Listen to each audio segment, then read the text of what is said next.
ఇర్మియా గ్రంథం 17వ అధ్యాయం.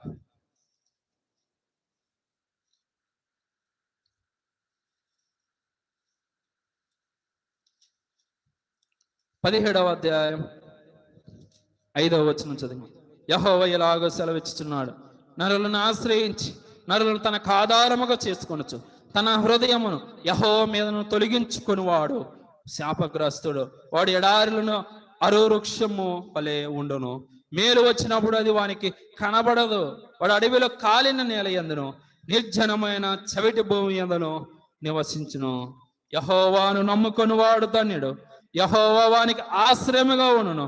వాడు జలముల యొద్ద నాటబడిన చెట్టు వలె ఉండును. అది కాలువల ఓరన దాని వేలు తనను వెట్ట కలిగినను దానికి భయపడదు.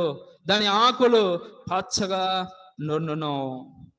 నరులను ఆశ్రయించు శరీరులను తనకు ఆధారము చేసుకుని వాడు